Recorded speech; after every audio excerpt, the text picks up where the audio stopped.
To order this regular meeting of the Waynesboro Planning Commission for Tuesday, February 20th, 2024. Will, would you lead us in the Pledge of Allegiance, please? I pledge allegiance to the flag of the United States of America and to the republic for which it stands, one nation, under God, indivisible, with liberty and justice for all. Thank you. Has everyone had a chance to look at the agenda? Oh, no, we got to look at the minutes first. No, I think we need to approve the agenda first. Well, I have a new cheat sheet and it's not accurate. Oh, okay. Alisand is out. Okay. Has everyone had a chance to look at the agenda? Would someone please move to adopt the agenda? I'll make a motion to adopt the agenda. Second? Second. Everybody in favor of adopting the agenda? Aye. Motion carries. Well, nobody has an objection. Everyone have a chance to look at the meeting minutes from the meeting held November 21st, 2023? Yes. Yes. Any comments? Anyone want to, I'll make a motion to approve the minutes. do I have a second? Second. Everybody in favor of approving the minutes from the meeting held November 21st, 2023? Aye. Everyone not? Minutes are approved. We have a public comment period for items not on the agenda. Do we have anything? Nope. I don't think we can sail right past number 4. We have a public hearing for rezoning application by Haley Chisholm Morris, Inc. to rezone a property located at 300 North Augusta Avenue, Waynesboro, tax map numbers 46-1-42-14 and 46-1-40-1 from MXB and RG5 to LI. Take it away, Steph. All right, good evening, Chair and members of the Planning Commission. The first request this evening is an application to rezone 300 North Augusta Avenue. The location of the property, you can see, is directly south of the CSX Railroad, and it's off of North Augusta Avenue, between North Bath Avenue and Bayard Avenue. Can we cut that light off, Leslie?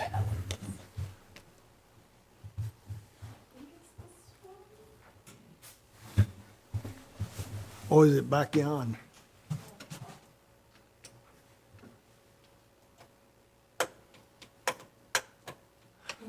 Is that too dark? It's a little dark. There we go. Yeah, There we that's go. better. I think that's better. Good. Is that good? Okay. Yep. Yeah, that does help. Let me get my notes. Okay, so the nature of the rezoning request is a request to rezone from MXB, or our mixed business district, to light industrial. The property has been the site of construction-related companies since the 1950s. The applicant noted that due to concerns about trash dumping and trespassing and stolen materials, they cleared the property in 2022. They also applied for a right-of-way vacation with City Council to purchase a portion of Augusta Avenue and Ohio Street and consolidate some of the lots to fence in the property. The right-of-way vacation and the subsequent plat consolidated those lots into 2 lots, and I'll show those in a minute, and the property owner fenced the parcels with an 8-foot screened chain link fence. So the proposed zoning, the zoning is currently mixed business, which allows for a range of commercial, industrial, and residential uses. The district is really intended to provide flexibility where housing is in close proximity to legacy industrial and commercial structures. A portion of the property is also zoned RG5, general residential, which allows medium-density residential uses, single-family attached, detached townhouses, and multiplexes. So the proposed zoning would be to go to light industrial, which is intended for low-intensity manufacturing and industrial activities. Typically, industrial zoning, if it has a significant manufacturing component, requires access to arterial streets or interstate highways, but that's not always the case depending on the type of industrial use. So this outlines the property in blue, and you can see split down the middle is kind of the two parcels. On the right-hand side, the brown color represents the existing mixed business zoning, and then on the left side, the orange color represents the existing RG5 zoning.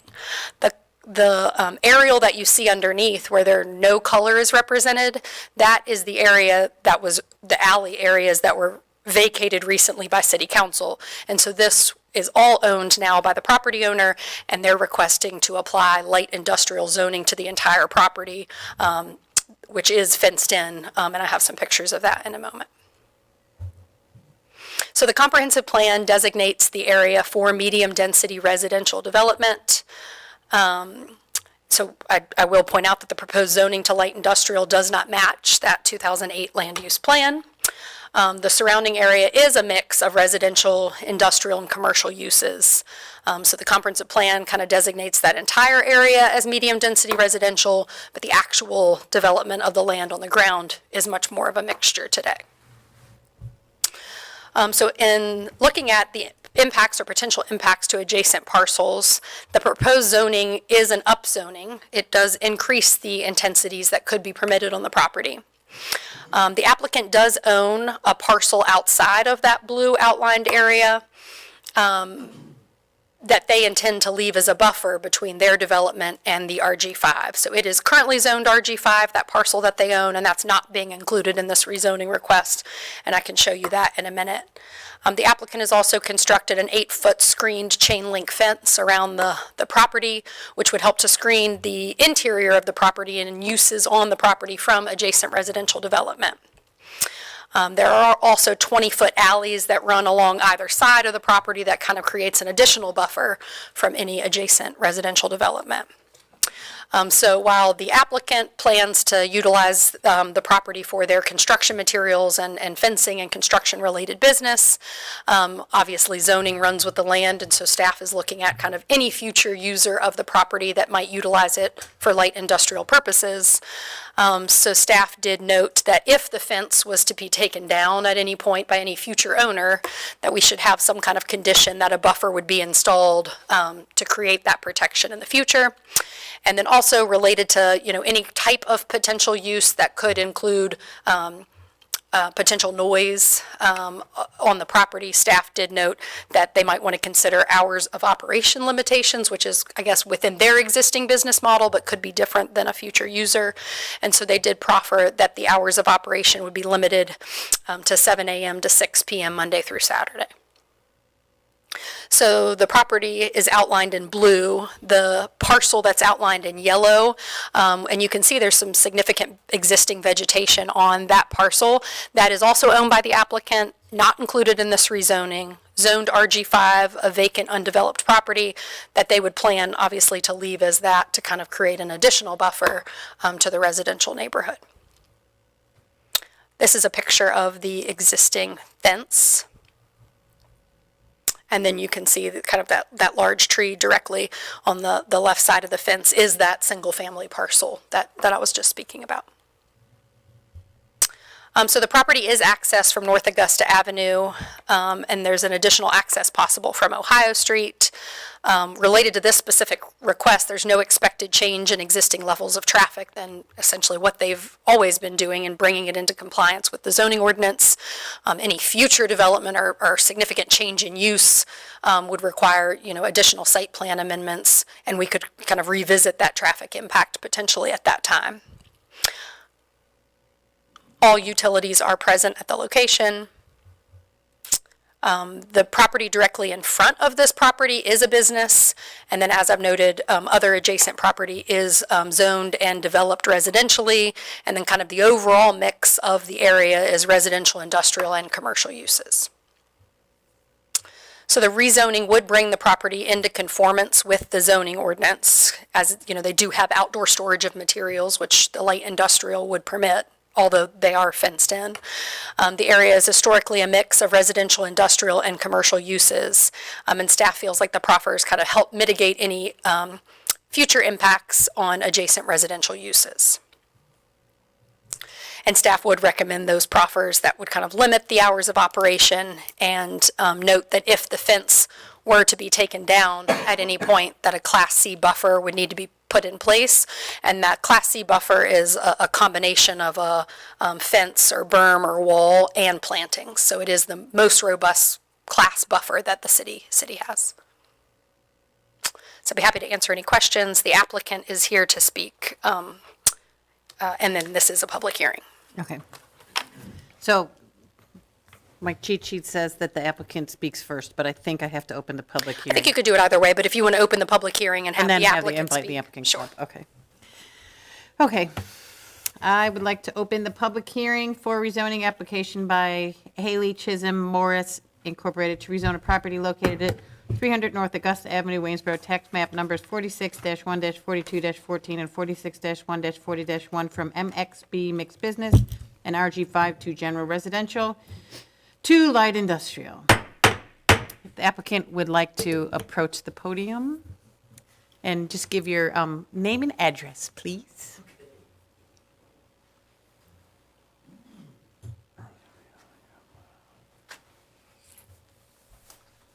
I am David Harner. I'm the president and CEO of Haley Chisholm and Morris, and I reside in the Hugh Castle area, northwest of Dooms. And I've driven to Charlottesville for almost 42 years. It's where our office is, next to Earlysville. And so I've worn the mountain down about that far. So I'm still working on it. Haley, my father originally owned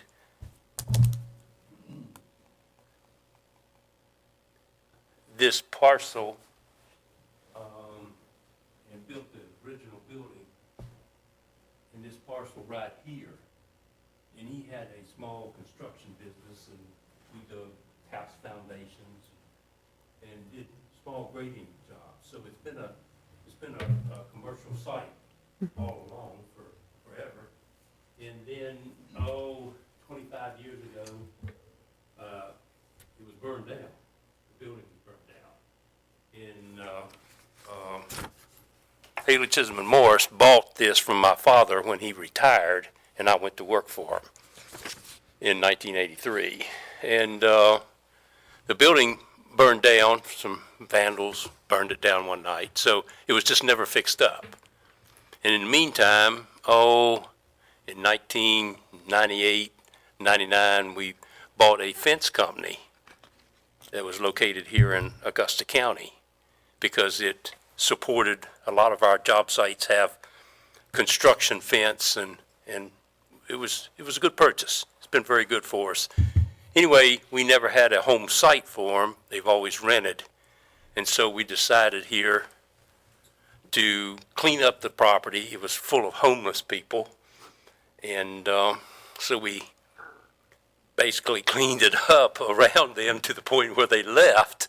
And so then we proceeded to build a new building and improve the property. And then we checked into the neighboring properties, and we wanted a more larger laydown area so we could get tractor trailer loads of fencing materials in and supply our inventory. And so that's our intended use with it. And of course, the property we purchased from the city was the wrong zoning, and so we want to bring it all in compliance. And we want to upgrade our existing mixed business to light industry because it's just more applicable to what we're using it for. And so we want to bring it all up and be compliant. And that's what we're asking. I'm here for any questions. And thank you for your time, by the way. I've never done this before, so. We're pretty nice. Are you? Okay, that's good to know. Anybody have any questions for that applicant? How many employees do you have on a day-to-day basis at that site? Between 6 and 8. And how many vehicles come and go out of there every day? There's probably about 4 or 5 vehicles come in the morning at 7 when we start, and then they get in the company pickups that usually pull trailers that have, board fencing materials on Right. the back and post pounders and whatnot, go out to the job site, they come back in at quitting time, and then we usually lock the gate through the day because there's nobody, unless we're expecting a delivery, which is once or twice a week. And so it doesn't get a lot of traffic by any means. When you get deliveries there, do you have tractor trailers back there to do the deliveries? It's usually direct shipment of tractor and trailers from Kentucky is our main supplier of fencing material. And like I said, once or twice a week at the most is when they come in. Do you have enough space behind the gate that you stage the tractor trailers there when you unload them? Yes. They're never sitting out on the road or anything No, like ma'am. Okay. No, sir. They're in there. They pull in. Matter of fact, that's really an old aerial view. It's really old. It's a big open place with a building down there to the lower right. That's our building, and the rest of it's open, and so a tractor and trailer can come in and turn around, and we unload it, and then it pulls back out. Have you had any complaints from any of the residential neighbors in that area No, since you've been operating there? no. It's the same thing that's been going on since the 50s. And we know I grew up with most of those people when I was a child working for my dad. Have you gotten positive, positive feedback since it's been cleaned up a little from the neighbors? Everybody's praising us. Everybody's praising this. One woman down here off the corner of Ohio and Alley, there, she just came out there and she just keeps on complimenting, and she said that's the biggest drug exchange place there before we cleaned it up, and it was. I mean, while we were cleaning up, we kept finding needles and drug stuff, and so we cleaned it up. So, and plus, we built the fence to keep everyone out, plus secure our supplies. And and we've tried to do it in a manner that was aesthetically pleasing to the neighbors and fit in with the neighborhood. Our building is a beige building with a charcoal roof, and our chain link fence has black screening in it. And we tried to do everything to hopefully people won't even know that we're there. And most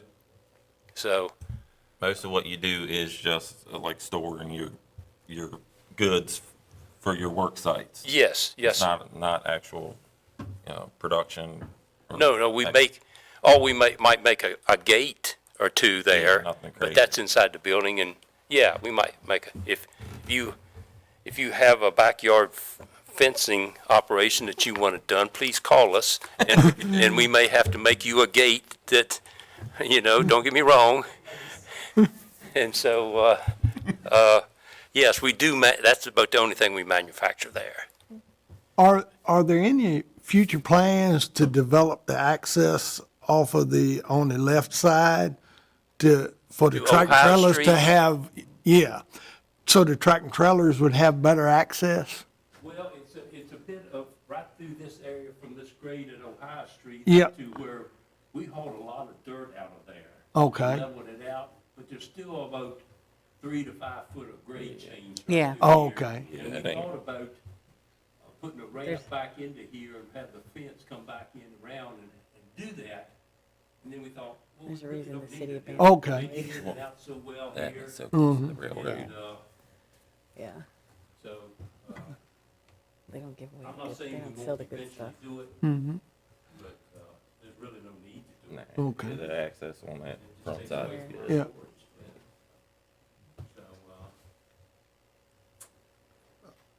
So, I drove by there today and looked at that fence, and that's a mighty nice-looking fence. I bet you can. I'd like to come away with a contract. I don't know if I could afford it. One question, are you planning to expand beyond the fencing at a later date, or just pretty much do what you're doing now? as You far mean a as different operation? different operation, or, If we did anything, sometimes our shop in Charlottesville and Albemarle County, our repair, we might bring an engine out of a piece of equipment, bring it over and put it in the shop, and our mechanic comes in, goes inside the Yeah. shop and repairs it.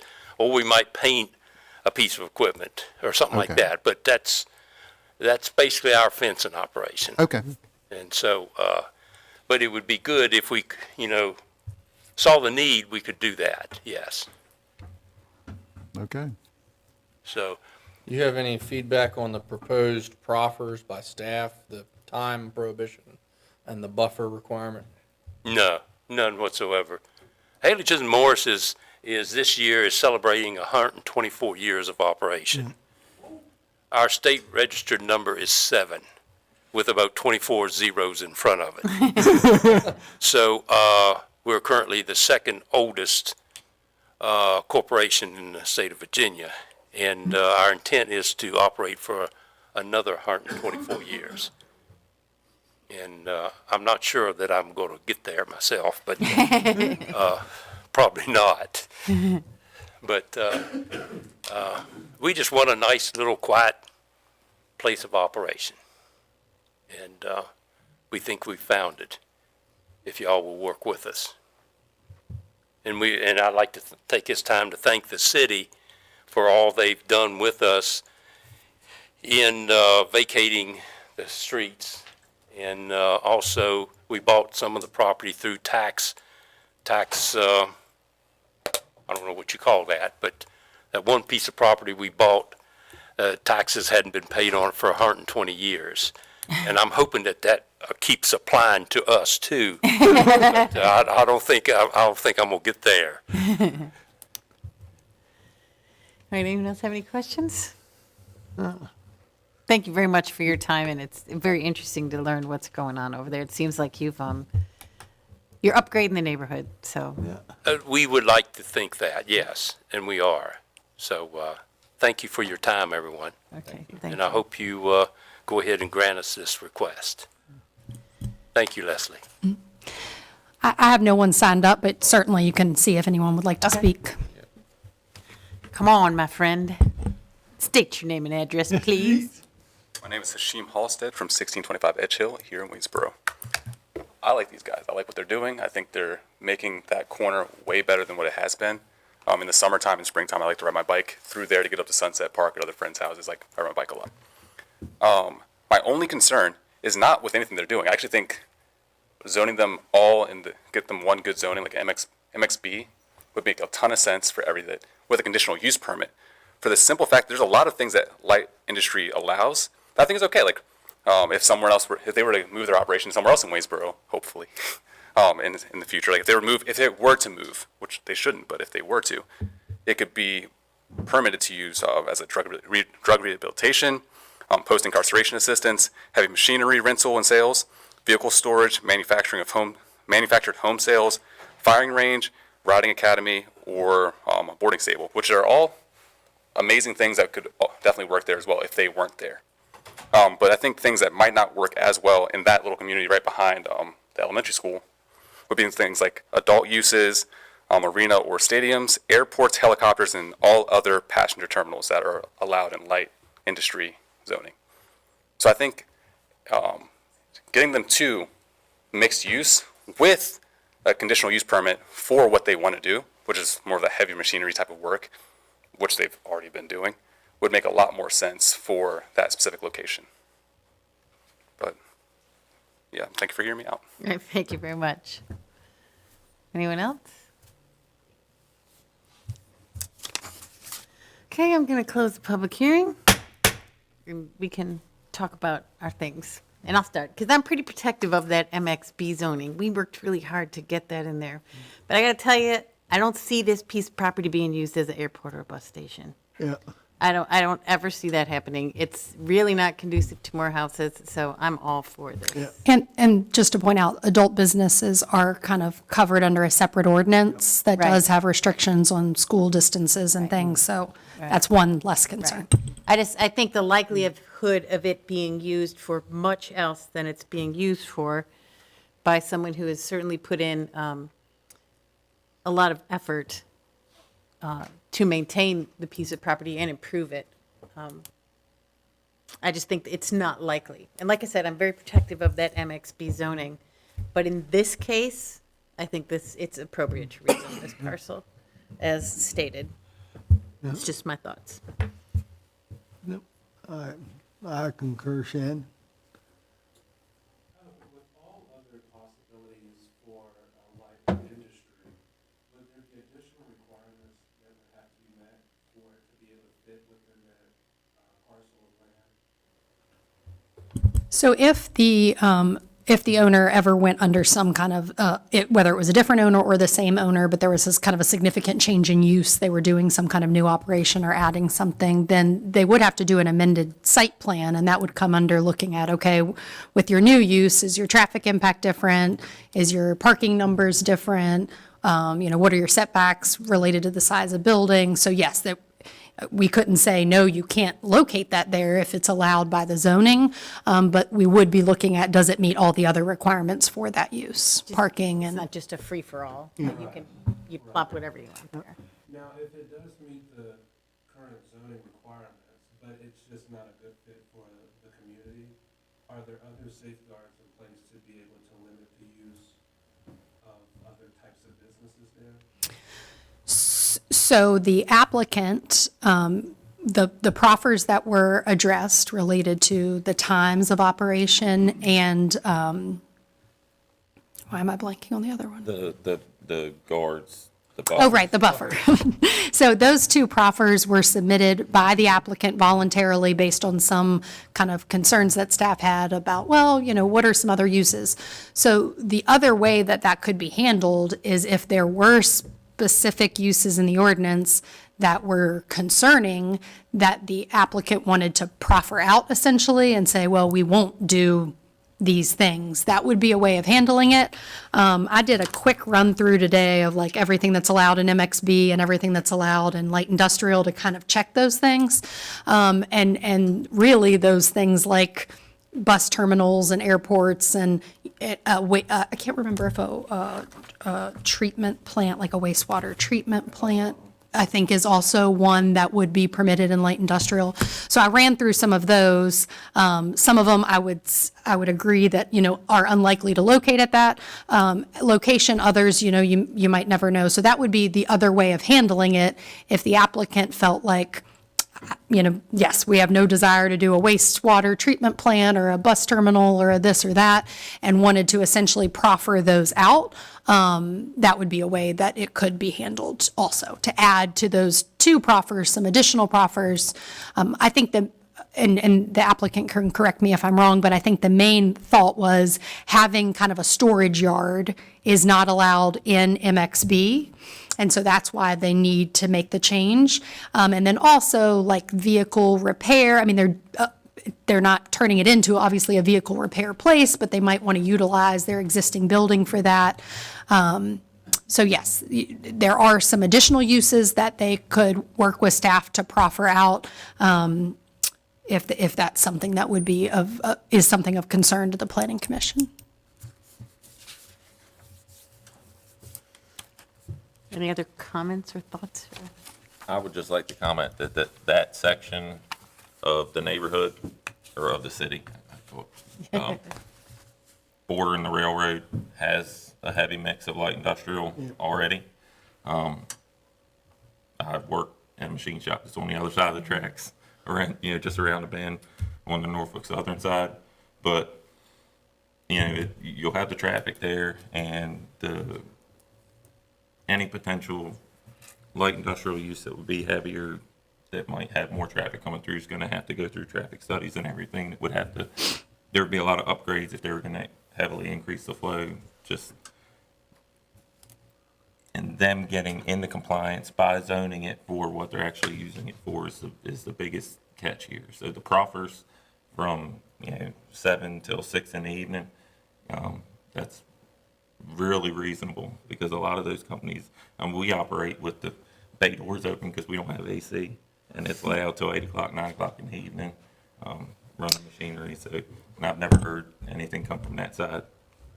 And I will point out that those hours of operation would also likely prohibit some uses that we're not specifically proffering out, but the hours of operation would affect, kind of like warehouses that might operate 24/7, or like we were saying, bus terminals, so the hours of operation, while not maybe wholly protective, do limit what could locate there as far as a use. Sure. Any other thoughts? So I am thinking that if somebody wanted to make a recommendation to city council, that we recommend approving the rezoning application with the proffers offered by staff. If somebody wanted to make that, I'll make that recommendation that we approve the rezoning application by Haley, Chisholm, and Morris Incorporated to rezone the property located at 300 North Augusta Avenue, Waynesboro, Virginia, tax map numbers 46-1-42-14 and 46-1-40-1 from NMXB Mixed Business and RG5 General Residential to L1 Light Industrial with the aforementioned proffers recommended by staff. Seconded. everyone in favor? Aye. Everyone not? Okay. So goes our recommendation. Yeah, I don't think Haley, Chisholm, and Morris gonna go to business anytime soon. Now, we have another public hearing for conditional use permit request by Zachary Drago to allow for a private street in the RG5 General Residential District at 1416 Peach Street, Waynesboro, Virginia, tax map number 27-1A-N. And take it away, Leslie. Okay, great. So yes, your next public hearing is related to an application for a conditional use permit at 1416 Peach Street, tax map parcel number 27-1A-N. So first, I'm going to go over the conditional use permit parameters that are in the City of Waynesboro zoning ordinance. So conditional use permits allow for a case-by-case review of uses which may be, but are not always, compatible with neighboring uses. In order to approve a conditional use permit, the use should be consistent with good zoning practice, no more adverse to health, safety, or comfort of persons living or working in the area than uses generally permitted in the district, and no more detrimental economically or otherwise to property or improvements in the surrounding area than uses generally permitted in the district. This is a little bit different in that it's not a specific use under question, but the fact to have a private road and residences fronting on that the private road. Okay, so location, this property is in the northeastern part of the city off of Peach Street between Georgia Avenue, Maryland Avenue, North Delphine, and it's near the Augusta County Waynesboro boundary. So you can see the property is outlined in blue, and the red star denotes the location within the city. So the nature of the request is a request to have a private street in the RG5 General Residential District. So the applicant intends to develop the 1.988 acre parcel for single-family attached and townhouses. The parcel is currently undeveloped, and the applicant notes that the private street would make the development more economically feasible, and we'll discuss that in more detail.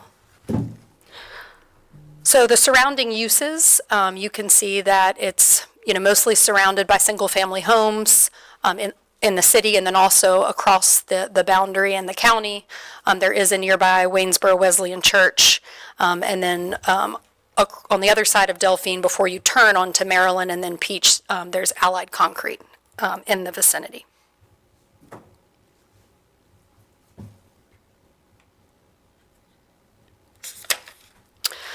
So staff has not received a subdivision application to date, obviously, but expects one to come through once the determination of the CUP request has been finalized by council. So it's important to note that based on current zoning, the applicant, so no zoning needs to be requested. It is zoned appropriately for residential development. So based on the existing zoning, the applicant intends to subdivide the property into 19 lots for 16 single-family attached units and 3 townhouse units. The parcel must be split down the center to permit this density. So the owner is maximizing the density with the private road request. So in order to get the 19 legal lots on the parcel must be split down the middle, and no space can be taken away for the acreage related to a public road. So the proposal would be that the lots that are shown in the concept plan that I'll switch to, those lot lines would go to the center of that private road, which would allow for that maximization of lots as discussed. So this is the kind of concept plan provided. The private road would come off of Peach Street, and you can see there are single-family attached, and then on the kind of lower part, the 3 townhouse units that would make up those 19 lots. And then just to speak a little bit about the zoning designation, again, no zoning is recommended to be changed, but just to give you an idea of the requirements within that zoning district, under RG5 zoning for single-family attached units, you can have 10 units per acre, and the lot area required for the single-family attached is 3,750 square feet. So in order to meet those requirements is the reason for the request of the private road. Similarly, the townhouse, if you're doing townhouse developments, our ordinance permits 8 units per acre and at least 2,000 square feet per lot for those townhouse lots. And this is just a little bit more of a zoomed-in version, and while you might not be able to see it here, included in your packets shows the various square footage sizes proposed for the different lots identified in the concept plan. So again, it's important to remember that the applicant is not seeking a rezoning. RG5 does permit medium-density housing types. And that includes single-family attached, detached townhouses, and multiplexes. The subdivision ordinance requires all public streets have at least 50 foot of right-of-way and prohibits private streets per our subdivision ordinance. But there are exceptions in the subdivision ordinance, and they point to the zoning ordinance, section 98-5.2.1. So the specific exception reads that multiplexes, townhouses, and multifamily buildings with frontage on a private street may be allowed by conditional use permit. And so that's the specific section we're discussing this evening.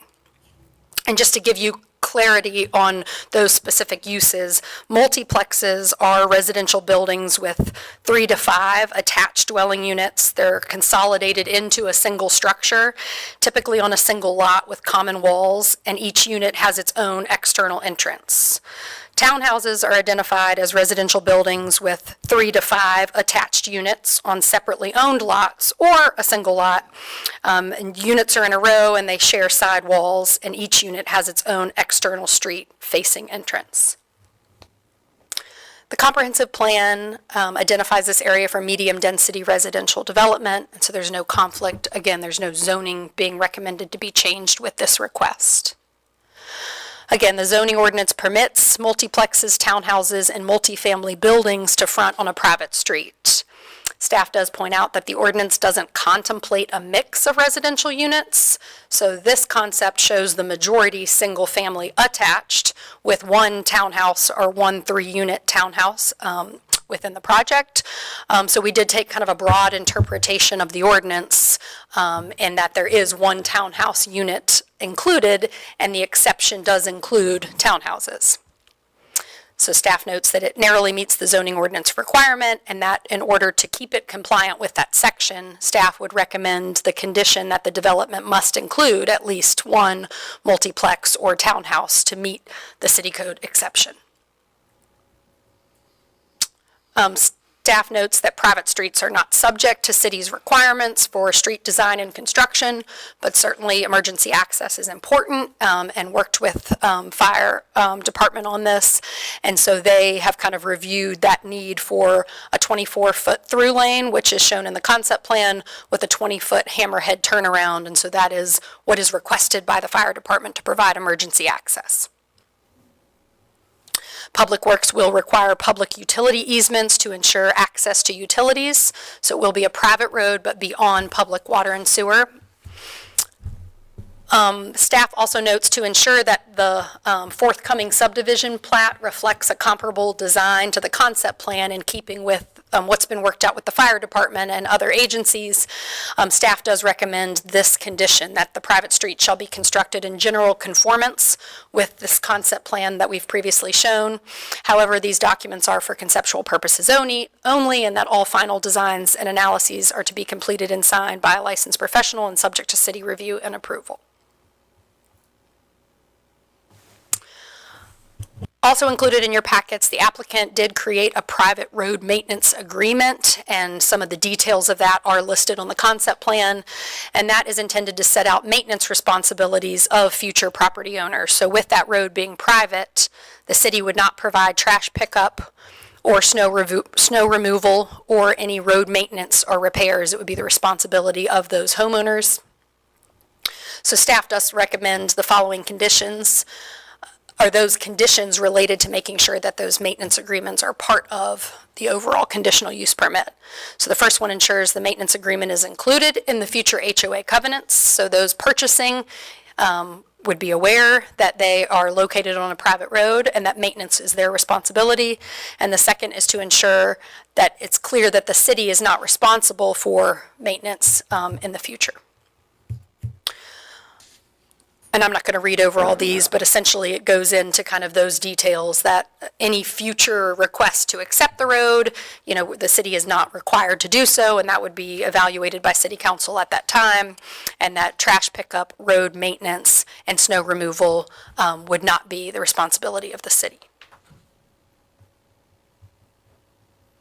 And these are the specific wording for the conditions, that the private road maintenance agreement included as part of the application will be formalized and included as part of future homeowner association documents or similar deed covenants and recorded prior to the approval of the final subdivision plat by the city's subdivision agent. So that would ensure that those purchasing would be able to find those documents and know what their responsibilities are. And then lastly, the city will not be responsible for any road maintenance or repairs, including but not limited to paving, overlay, pothole repair, or snow plowing of the private street, nor will the city be responsible for trash collection. So staff included in your staff report several pros and cons related to the development. There are some concerns about a future request to accept the street if the HOA were to dissolve, or in the future it would be a desire of those property owners to have maintenance completed by the city.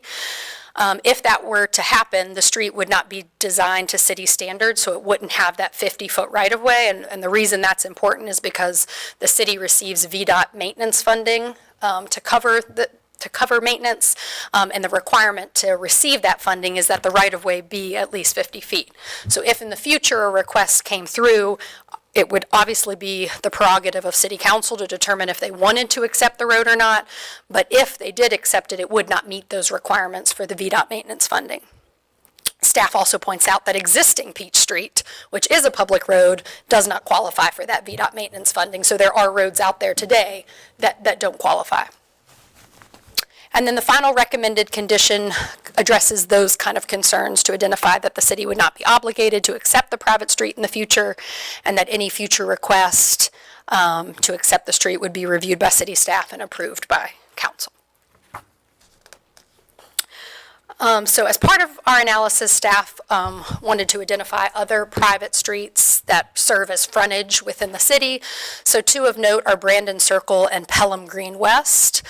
Both of those developments predate our current zoning ordinance. Both HOAs have existed for 30 years, Brandon Circle, and 40 years, Pelham Green West.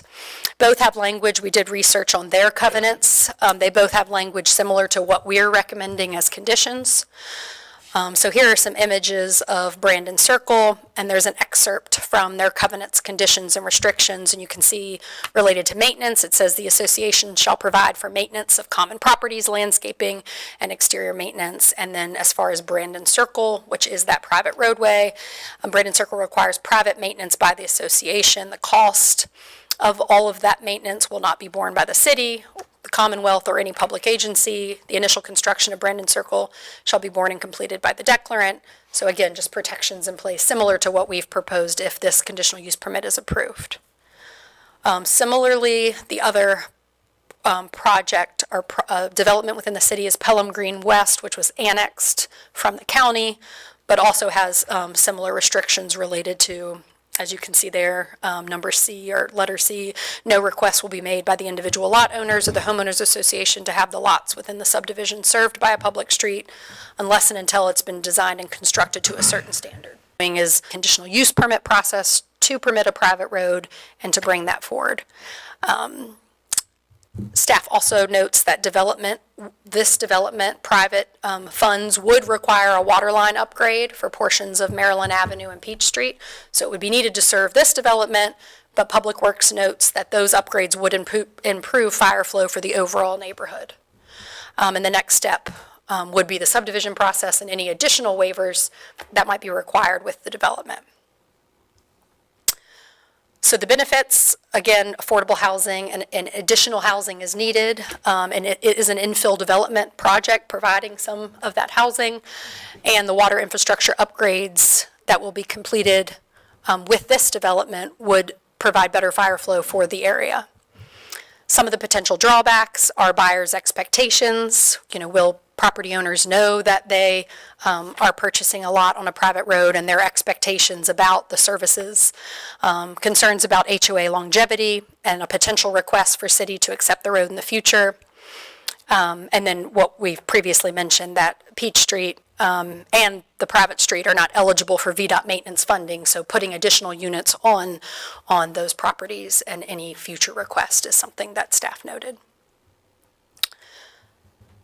So the real question is, does the city want to allow private streets? I will point out that in several of the developments that have been approved, the townhouse developments that have been approved more recently, there are some private streets that are kind of alleys that kind of rear, and they serve kind of as general parking areas.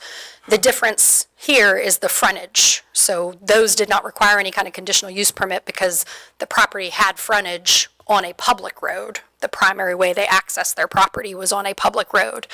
The reason this request requires a conditional use permit is because it would all be, the primary access to the properties would be a private road. So happy to answer any questions. The applicant is here to speak, and it's a public hearing. I've got one question, Leslie. To meet the lot size requirements, did you say they had to include part of the street for that?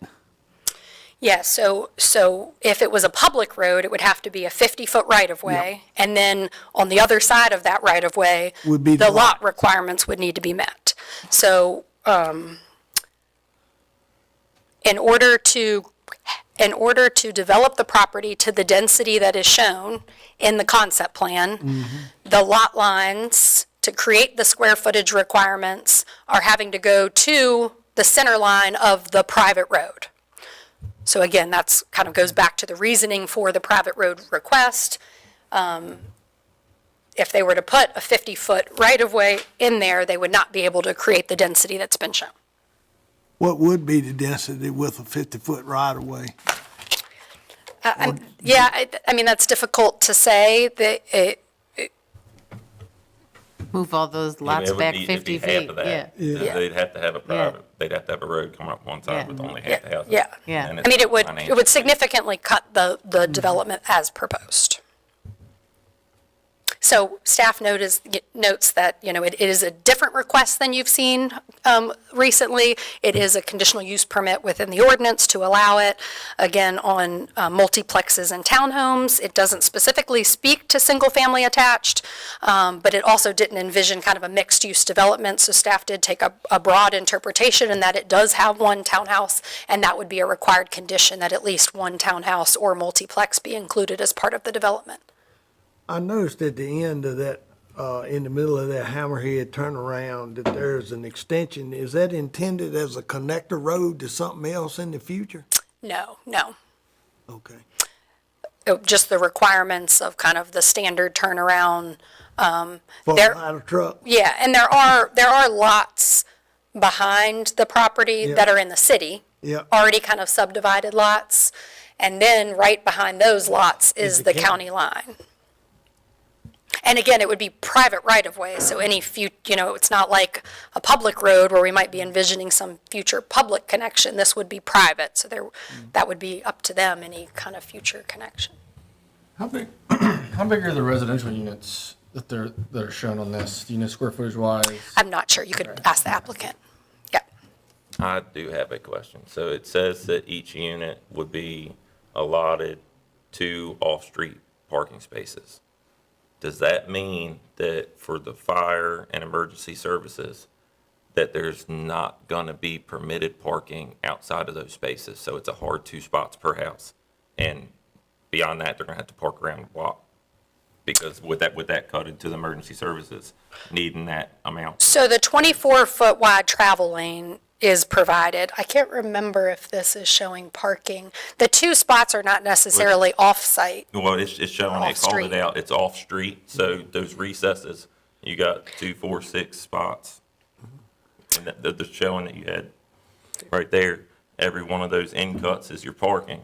So that means that in the lead-in, would you be saying that there's no parking permitted? So Yeah. it's literally 2 cars per unit. Yeah, so yeah, you could see in that kind of inset to the left, you can see that 24-foot travel lane. Yeah. And so they would have to maintain the 24-foot travel So lane. yeah, it'd be a hard put, no parking outside of your 2 parking Yeah, spots. and those are things we would look at related to the subdivision process on what kind of signage or other things might be desired to maintain that. But yes, the idea would be that 24-foot through lane would be maintained.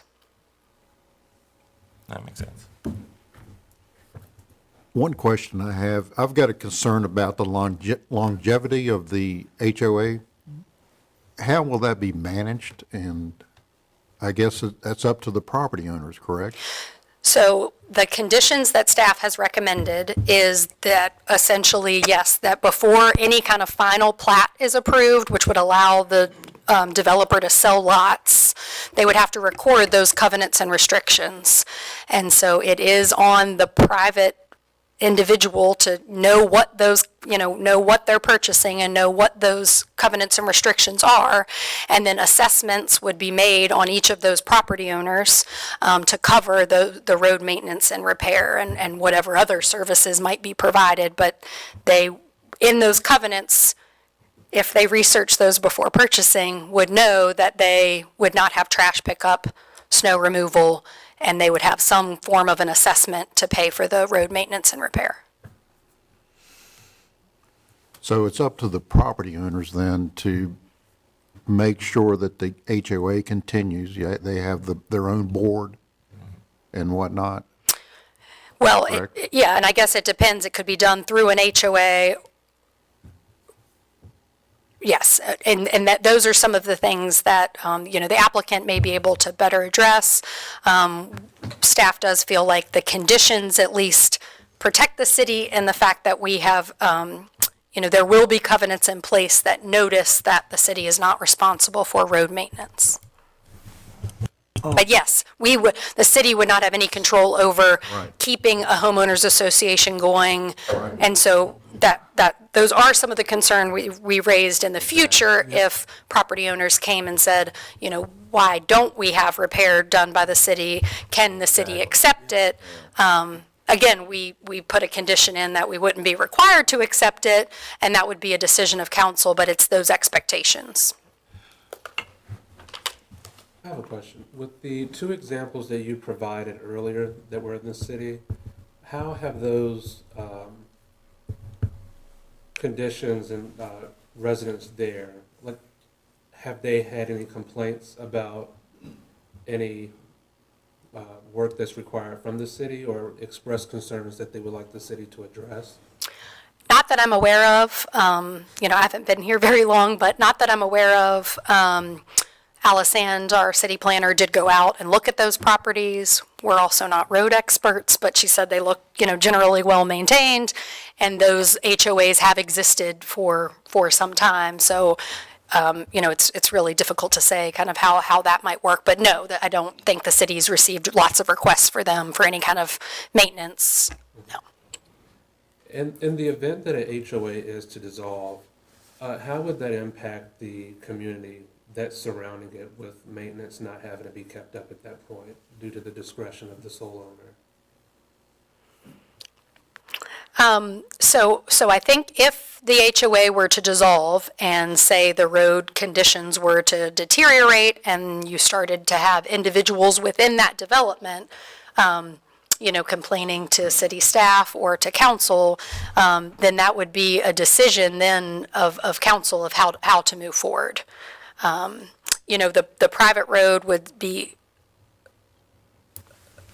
the services would still go down Peach Street like they currently do, so it wouldn't affect any of those things. It would create some additional traffic on Peach Street that's not there currently. But the other area would still have those services. It would really just be those property owners that would be affected by deteriorating road conditions if the HOA were to not keep up those. Can we make the existence of the HOA a condition of something else down the line, the subdivision plan or something like that? I mean, what's the best way, I guess, in your opinion, to keep the HOA? I mean, we're not going to be able to force them to do anything. So if there's the pothole the size of the VW and they decide they're not going to fix it, that's going to be the way it is. But is there anything we can do to ensure that the existence of the HOA moving forward, so at least there's a safeguard in place? I would, as far as the city's concerned and protecting the city, I would probably want to run that by city legal counsel in terms of what we could include as a conditional use permit, or what experience they had with that. So yeah, I'd be happy to look into that and see if there's additional protections that they feel like we could put in place. My primary concern here, and I think this is maybe more appropriately addressed when it comes time to the subdivision application, but if the HOA dissolves and there's no parking enforcement or maintenance, and there's a structure fire at the end of that, and it's packed up with cars, and you can't get a fire truck down there, it could be a tragedy. And so that's the primary concern with the potential deteriorating roadway and lack of an HOA down the road. And maybe that's a question sort of better addressed at the time when the subdivision comes before the commission. But And when the subdivision comes, I will point out that it is by right zoned. So if the conditional use permit were to be approved, allowing the private road, then at that point, again, this goes to council also. So if the conditional use permit for the private road is approved, when the subdivision comes before you, it would be a by right development. The conditional use permit is approved, so we would just be looking at, does it meet all the other standards of the subdivision ordinance, which may or may not, depending on their development desires, require some additional waivers for your consideration. But Leslie, how does this work without the private road? And one of your last slides asked, does the city really want more private roads? So does the current comprehensive plan address that? I do not think our current comprehensive plan speaks to the city's kind of overall desire to have or not have private roads. And I think that is a little bit of the difficulty that staff has in terms of making some kind of official recommendation with this request, because, you know, there are pros and cons related to it, but from an overarching policy standpoint, there's not city direction kind of related to that. So staff felt it was important to identify that flexibility could help create additional units in this area, but then also point out that, you know, buyers' expectations and cities' expectations on what other neighborhoods get in terms of services is also something important to weigh. So I don't think our comprehensive plan speaks to the desire to have or not have private roads. Our zoning ordinance does say certain types of development, like townhouses, multiplexes, and apartments, you can do it with this conditional use permit request. So on a case-by-case basis, kind of looking at the conditions and assessing if it's right for this specific area. And it doesn't work to put a road that will become public in there because of the right-of-way requirement. You can't get the right number of units in there. Yeah, I mean, if you put the public road in with the 50-foot, it would significantly cut back on the number of units that could be placed on that 2 acres, roughly 2 acres, yeah. Well, having been through something similar like this in another locality, whether the homeowner association goes out or not, all it takes is one person in there to say, I'm not paying the road maintenance fee. Can't afford it. There is nothing that the other homeowners can do. Nothing. I've been through this one time before. I do not see the benefit in private streets where people have to agree to maintain a road that can travel that don't have, like Will said, potholes the size of a Volkswagen in them. And I know that is kind of down the road. If the CUP is approved, that the developer is gonna have to spend a lot of money to put a lot of legalese into the HOA to get it to where people, if they don't pay, what's the repercussions? Because I've been through this and several people nope, not gonna pay. And nothing could be done. The road just kept deteriorating. And the locality that it was located in had no desire to take over the road and bring it up to standards, even though they had the ability to make it with the 50-foot right-of-way. But I just have a lot of concerns that going down the road with it. And I think y'all probably struggled with that as well, based on some of y'all's drawbacks, recommendations, and. Well, and I think, like I said, with this request, it's not a typical rezoning where you're Yeah. matching it to a land use map. You know, it is an ability within the ordinance to apply for it. We did our due diligence to look at all other areas within the city or notable similar areas that do have these developments. In those 2 examples, they work and are continuing to work. But staff did raise concerns based on, you know, other examples where we may have worked and experienced multiple different things. So we tried to lay it all out in a factual basis for you all to make that recommendation. So without the conditional use permit, where are we with this? So without a conditional use permit, you know, the developer would have to kind of go back to the drawing board and look at RG5 zoning and what could be developed there. You know, certainly you could, you know, have a very minimal number of lots that front on Peach Street. And then if you know, I guess it's, you know, that break-even point, if you're going to put a public road into the facility, you know, you're going to have to get a certain number of units to break even. So certainly they could speak more to the, you know, what could exist on the property. Is it this, or that property gets cut in half and it's 2 houses? You know, maybe that's the alternative, but they would be able to speak more towards that kind of break-even point as far as putting in a public road is concerned. Yeah, I think we need to hear from the applicant. Yeah, I think it's, Yeah. okay, I think. Okay, thank you. thanks. Council? My name is Zach Drago. I live in Stanton, Swope, on a farm. I had a whole speech kind of prepared, kind of based on this, but I think it would be easier, and I could save everybody's time if I could just answer some questions to start. So I'd be happy to answer any of these questions. So would you have the ability to shuffle in some additional parking? 'Cause We single-family absolutely- homes, We are absolutely amenable to that. We could probably implement garages. I just, bear in mind that as a smaller developer, a smaller builder, again, we're dealing with a 2-acre lot in the middle at the very edge of Waynesboro, right? So my means to supply these types of things are limited. However, they are possible within reason, of course, and that's where the partnership between Waynesboro and I come in. Where we did a lot of careful planning to get this through. And I'm shooting higher here, and that's not just for myself, but it's also because, again, there is a shortage of housing throughout, not just Waynesboro, but throughout the country. And affordable housing at that. I can actually provide affordable housing mainly because I have to operate under that budget. I can't do luxury homes, but I can provide a good place for people to live, that they're not living above and below someone, but maybe side by side with a shared party wall, but still a front and a backyard.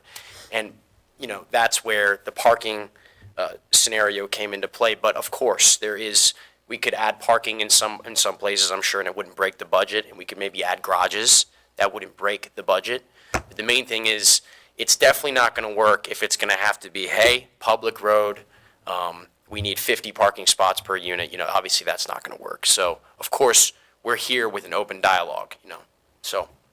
That's the first how I would answer. It's interesting. I own a piece of property in a different municipality that is on a private road. And the most valuable piece about my property right now is there is no HOA. We work together and pave this road when it needs paved and do what we need to do because it's our property. And what makes my home there, the single thing that makes my home most valuable there is that it's not in an HOA. And I appreciate that, and that works on much smaller scales. But when we get to these larger ones, there No, would there's, have to. on my private road, there's probably twice as many homes as there is. Well, right that's now. awesome. So let's I'm in your corner here. Okay, I appreciate it. Yeah, and I would love to be able to just say, hey, we could create this, and people are just going to self-maintain. Yeah. But obviously, for the assurance of the city, we would have to create an HOA. Right. I have heard the case that what if it does dissolve, but that's a what if on the smaller side. I think most HOAs do last. I know anecdotally you have seen a situation where it did dissolve. Well, as long as I'm developing it, I'm going to implement a good HOA that's very clear and that this is a buyer beware state in Virginia. So if people do buy, they have to know what they're getting into. Will run with the deed. It will run with the covenant. We're not talking a $500 maintenance fee. We're talking something modest. This is a brand new road. It's not a commuter road. It's just for one street down to provide for these units. So we're not talking about a 200 person, 200 people worth of dwellings. We're talking 19 units here. And again, I just emphasize that these HOAs don't typically dissolve, and if managed well, as it will maintain. And I would even pledge I will maintain this HOA for the coming 10 to 20 years if needed. I would put that forth because it would be worth my time. I'd like to clarify something. The Yes, sir. HOA did not dissolve. The people that bought in there, and I knew when I bought that road maintenance was part of the HOA, I was willing to contribute my fair share to it because I was in a development of 12 10-acre lots. There was no issue about, whether the road could be widened or not. Everybody had plenty of land. But there were 3 individuals out of those 12 owners that absolutely refused to pay. And when the developer developed the HOA, he made no provisions for any of that. Well, I'm not going to do that. And that's one of my biggest concerns. Who's going to have control over the HOA, whether it be now, 5 years from now, 10 years from now? Who's going to enforce it, and are are the repercussions going to be clear in the HOA agreement that if you don't pay, this is the consequences? Well, I guess I just have questions for how that HOA was organized. I have questions that I would like to compare. Yeah. And what's the comparative analysis on a successful one versus a non-successful one. I do think that what you're talking about with larger acreage and larger lots, it's not as expected as something like this, which is, it's kind of a gray area between single-family homes, but it's also multifamily. So many people expect when you're moving into like a multifamily sorted and situated subdivision that there may very likely be some sort of association fee to maintain something like a road. You know, I think it could be a really close-knit community. Yeah. It's just that I've seen the pitfalls. Yeah. Now, the HOA was put in place, developed long before I bought my property now. So I had no say in it. Yeah. But I was agreeable with it. I mean, I didn't see anything out that wasn't unreasonable.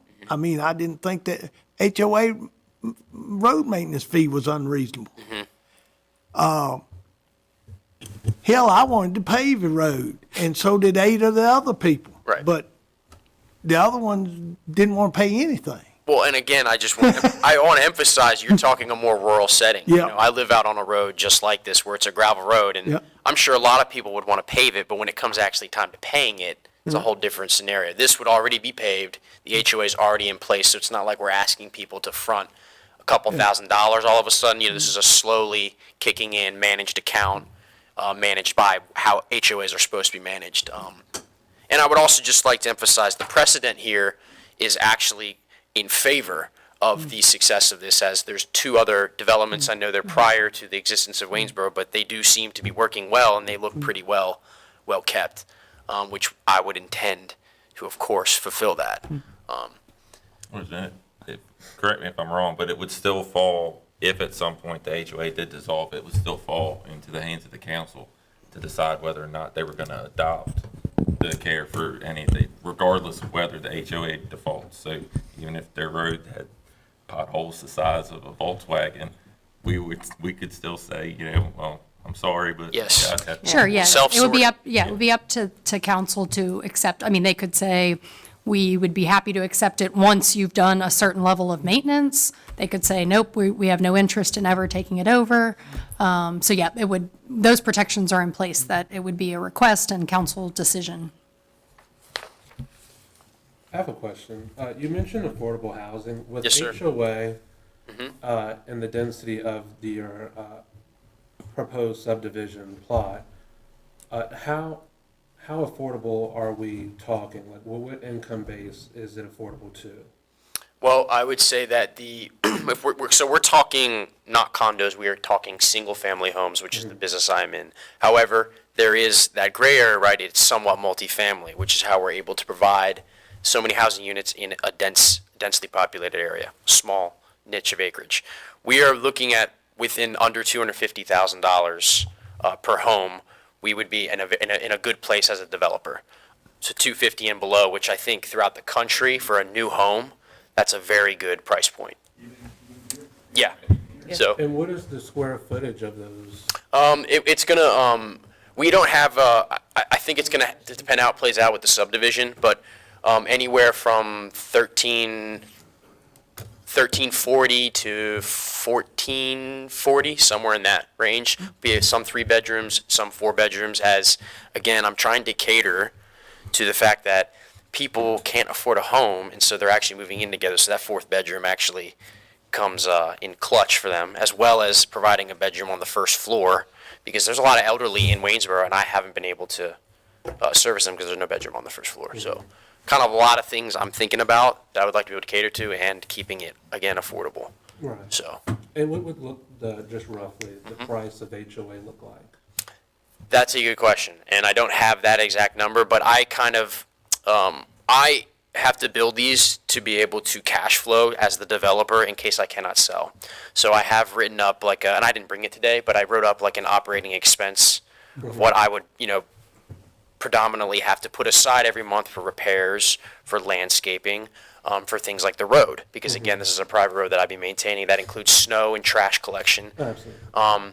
So I would think I would have to go back and check, but I don't think it would be anything over like $100 to $200 a month. I think that would be maximum. And especially if you start out in the beginning when things are nice, you don't really need that much maintenance. And that would just be necessarily just to replenish your operational expenses. Exactly, that you're yes. putting out. Yes, correct. Yeah, which again, this could be fleshed out going forward. I'm not sure, maybe, is that a little beyond that level of detail, a little beyond our purview here for the CUP? Oh, no, I think Okay. it's, fine to ask those questions. I will just remind you that it is a public hearing. I don't know if anyone's here to speak, but it is a Okay, public hearing. okay, yeah, and so, anyone else have any questions for the applicant? Now, the water and sewer is being paid back to the city, right? But you're initially paying for the upgrade of the services. That's how this works. I pay for Okay. everything, I just and want then to you be, all say if I can do it or not. I just want to be clear that, Yeah. who was paying for the upgrade for the city services. Mr. Gibson, thank you. I appreciate you saying that. I would actually just like to add these last couple things before I leave here, because I'd like to leave it all on the table. Just a couple additional pros that are numerical, tangible numbers. The property taxes and fees will probably get too close to $30,000. Just the property taxes will be about $30,000 per year, and that's just once it's done and completed. And that's just at the current rate, which is obviously variable to change as things have been continuing to go up. The sewer and water fees alone, this is after I'm paying for the sewer extension, the private road, the water extension from North Delphine, which as you can see is where Allied Concrete is. Yep. Up Maryland, Peach Street, then up. Yep. So after including that, after paying for that creation, roughly $190,000 just in sewer and water facility fees. The economic impact here I know is not the biggest thing in Waynesboro, nor the biggest thing in the world. However, I would like to mention, I'm proud of it, that it does increase the housing for the population increase in Waynesboro, which is definitely becoming more robust, which will lead to more sales tax, more revenue for the city, and possibly new businesses, new business owners. I say this that I know that it's uncommon to have the HOA in the private road, but that's a zero cost to the city. So I'm paying to put it in. You all don't have to worry about the trash. You don't have to worry about the snow removal, nor do you have to worry about the road repair. This is all handled privately in an HOA, so you kind of get to have your cake and eat it too in a lot of ways, which I'm not against. I think that's a win-win because it works and I can do this.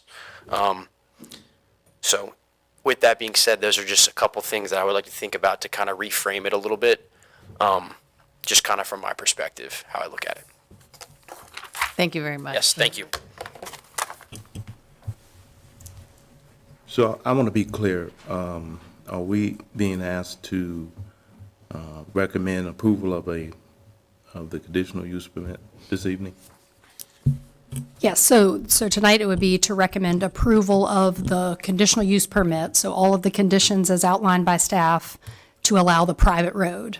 And then at a future time, you would receive a subdivision application similar to the concept plan shown, that you would vote on, but again, that would not be discretionary because it would be by right zoning since the private road conditional use permit is approved. This is probably our last chance to weigh in. If we approve the CUP, it's going to be our last chance to put any conditions on it. Yeah. Yes. I'm not in favor of private road. Well, can we finish the public hearing first, please? Yeah, so Do we have, I have no one signed up to speak. okay. You can approach the podium, please, just before we do that. We need to officially finish and close the public hearing. How y'all doing? So I'm Joe Drago. I'm a retired builder. I've built maybe 80 houses in my time and more jobs than I can remember in all those 52 years of being in business. One thing I'm a little bit confused about, I wanted to just talk to you about this.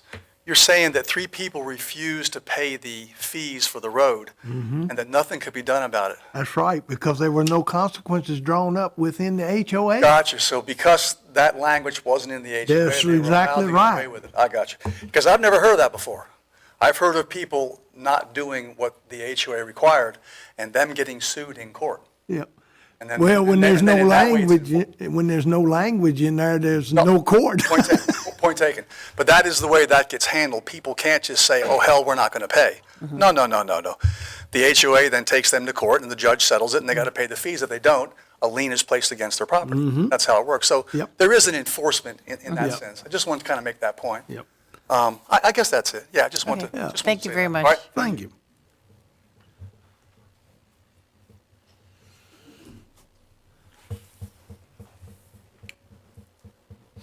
Sheem Halstead, 1625 Edge Hill. We know where you live. Yeah. I think just about anything that puts more houses in Waynesboro is a good decision.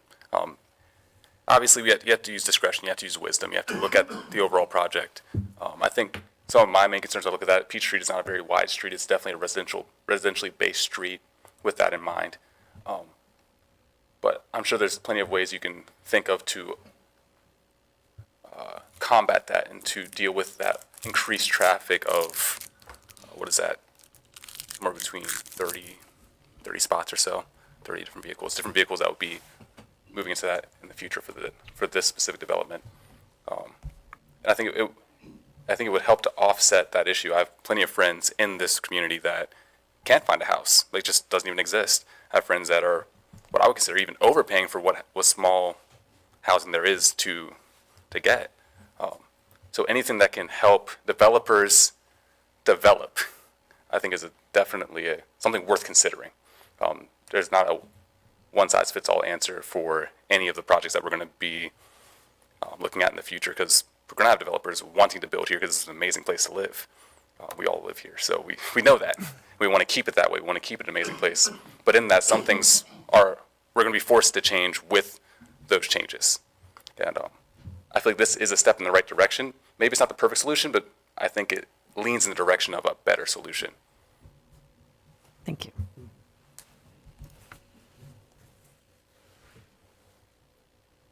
Any other comments? I'm sensing a roll call might be in order.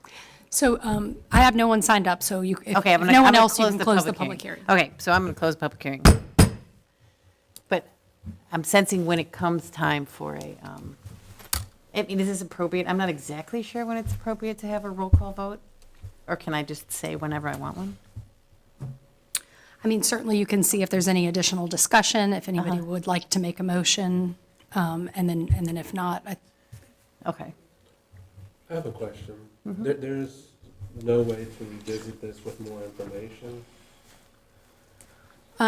So certainly if there are specific questions, like related to any additional protections maybe the city could put in place around HOAs, I'd be happy to run that by legal counsel. I'm inclined to think that, kind of doing what the other developments have done, and the research that we looked at is probably in keeping with what they would recommend, but I'm not an attorney, so I would be happy to run that by our legal counsel, show them the conditions that we recommended. They would look at it before it goes to council, but certainly before you all make a recommendation, I understand that that may be important, so I could do that. And then if there are any additional questions or items that you feel like you don't have answered and would like to address those to staff, we'd be happy to get those answered, and you would have the ability to, table the decision to a future meeting if you would like for additional input. I have one question, Leslie. And I just want to make sure, I just want to clarify this in my own mind. If the CUP is approved, this becomes a by right development, correct? If the CUP is approved, they still have to submit a subdivision application. And because it would have extension of public utilities like water and sewer, it would be a major subdivision that would come before you. But again, you wouldn't have discretionary ability to deny a subdivision application that meets your zoning ordinance. So yes, you will see it again, and you might be able to comment on general parking or layout requirements, and have a dialogue with the applicant. But as far as, them submitting what is in compliance with your ordinance, you would be, required to approve or find ways that it is not in compliance with your ordinance. And so one of the questions that we might be inclined to put to council was whether or not we could condition the CUP on the existence of the HOA. That might be the sort of question we might want to ask if that's what we were going to do.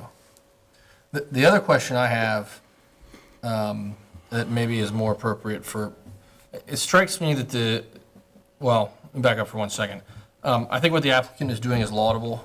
And I think he's doing something that I think as a commission, we have seen other developers skate on, which is not improve the utilities that serve as the area. Now, he has to do it in this case.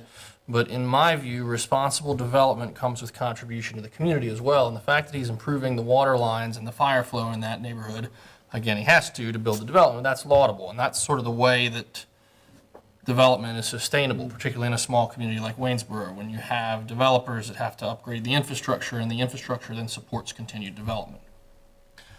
My concern here, and I think the concern that a lot of commissioners share, is the potential has almost nothing to do with the applicant's intentions or the applicant's plans, which again I think are laudable, but part of our job is to look out for a citizen 20 or 25 years from now who lives at the end of that street, who is not being served by a dissolved HOA, and who has an emergency, for example. And so one of the ways to ensure in my opinion, the long-term sustainability of this project is to ensure the existence of the HOA. One of the potential ways that I could see to do that is to make sure the HOA has sufficient funding. And so one of the questions that I would have is there a way to escrow a portion of the home sale without impacting the developer's margins to the HOA? So let's say the HOA starts with $100,000 in the bank, so that they are not reliant on month-to-month contributions in the event of a serious issue. I have absolutely no idea whether or not we have the authority to do that. But I see that as I know that I am aware of a development, not in this locality where that was done in the past, and I see that as a potential solution to some of the issues that I think this development faces because of that private road. So those would be the two questions in the event that we were going to table this for a month or two and ask those questions. I think because I would like very much to approve this development, and I think most of us as commissioners share that sentiment, but I do feel an obligation to that, again, potential residents 20 or 25 years down the road. So those are the questions that I would like, in the event that we are going to table this, those are the questions that I would like asked. And I think I noticed the applicant was sort of nodding along as I made some of those suggestions, so he may have more feedback that he can provide to staff around those two issues. And I have no idea whether or not we have the authority. Yeah, I'd be happy to get with our legal counsel, very experienced in local government, obviously, and what they think about that, because we have not. And let me say that also that potentially tabling it for a month or two is not something that I suggest lightly, because I am acutely aware of the impact it has on the developer's cash flow to sit on this property. So that's not something I suggest lightly. But I also think that without some of those kinds of protections, I'm not sure that this application is going to get approved tonight. And I share the same sentiments as Will does. I just wouldn't want to make a brash decision without having all the necessary information that benefits both the city and the applicants as well. And I think that there's more answers that can be provided that would greatly affect both of us. So maybe what I should do then is make a motion that we carry this over to the next meeting of the Planning Commission for the purpose of answering those two questions that I posed and seeing if city council with an E, as in the city attorney's office, has feedback on potential solutions to some of the concerns raised about the longevity of the HOA and the potential issues around long-term dissolution of the HOA. To Will's point, is with respect to the applicants and their us sitting on this, is there a way to actually have maybe a special meeting or? Yes, we could, you know, I will point out that not that our legal counsel takes a long time, but they've got a lot going on, and so, and aren't specifically working with just the city, but we do contract with them. So I'd be hesitant to try and set a date where we may get information and have everyone come back in, and then we have to renotice those things. So it's not impossible. I'd be happy to do it if that is the will of the commission. But it's kind of having those regularly set meetings. If we were going to do it, I think I can't remember if maybe the second Tuesday of the month we sometimes set aside. We haven't utilized one of those in a long time, but so it would be up to you. But it will likely take some time for them to do a little bit of research and get some information back to us. And let me just, I think maybe I wasn't clear enough, but that's going to be my motion, is that we table it to the And next I was gonna regular say, meeting. Just as a point of order, we have a motion on the Okay. floor. Can I ask the applicant one question, Leslie, or is that not allowed at this time? I think that would be up to the chair. No way. Yes, of course you can. With your increase of the fire flow into the new development, are you setting a hydrant on Peach Avenue? So therefore, that hydrant would actually reduce the homeowner's insurance for the surrounding houses as well, because I know in my insurance policy, there's a clause that if you live within so many feet of a fire hydrant, you get a discount. Okay, I just wanted to be clear on that. Okay, I'm going to fish for a second here. Okay, everyone in favor of Will's motion to table till we have a little bit more information, say aye. Aye. Everybody not? Me. So- but the motion carries. Okay. Now, we have some zoning text amendments to move, some exciting zoning text amendments to move on to. Thank you. Thank you very much.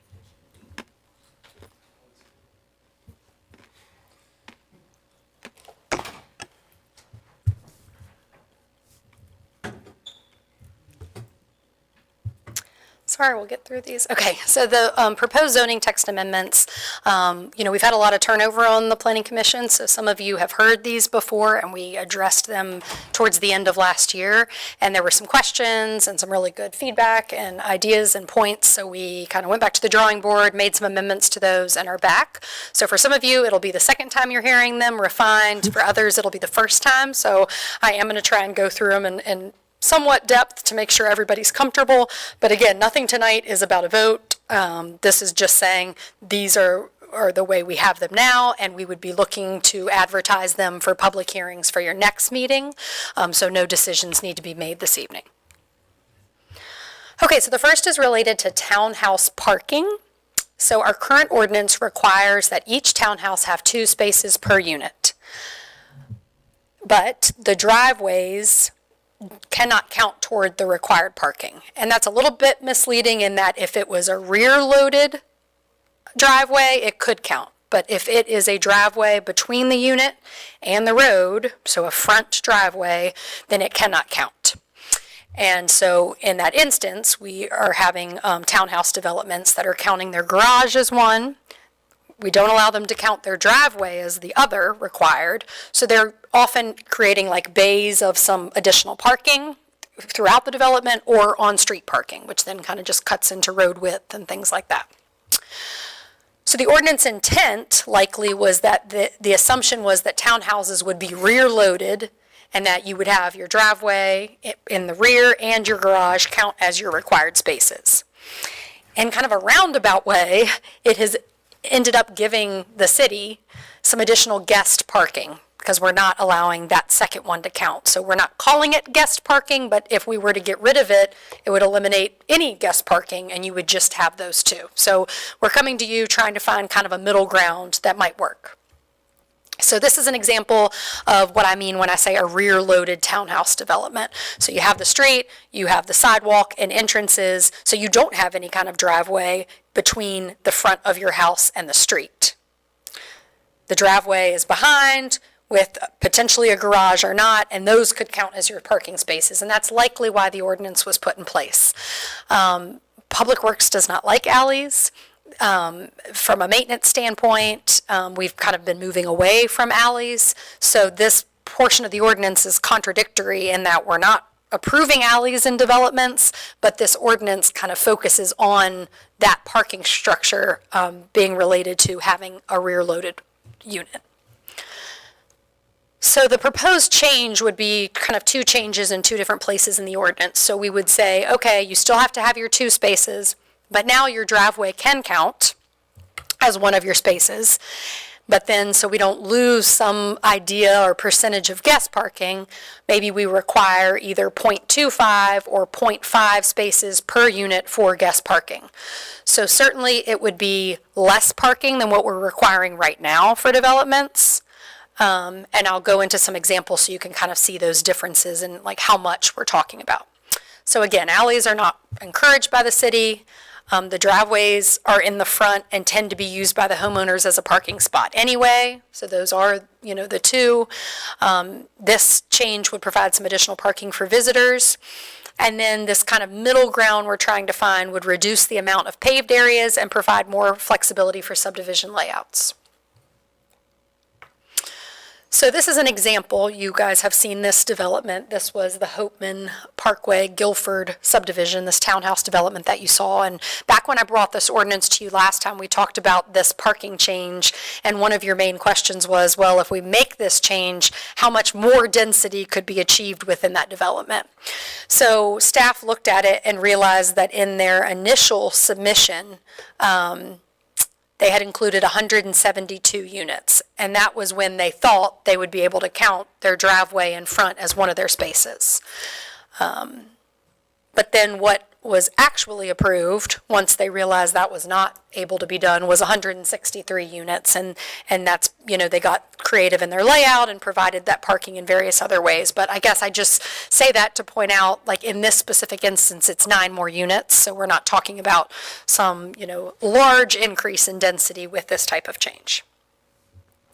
Another thing that you all were interested in seeing was locality comparisons, like how many parking spots are required in other areas, and it varies. I'm not going to read all these, but you can see 1.5 to 2.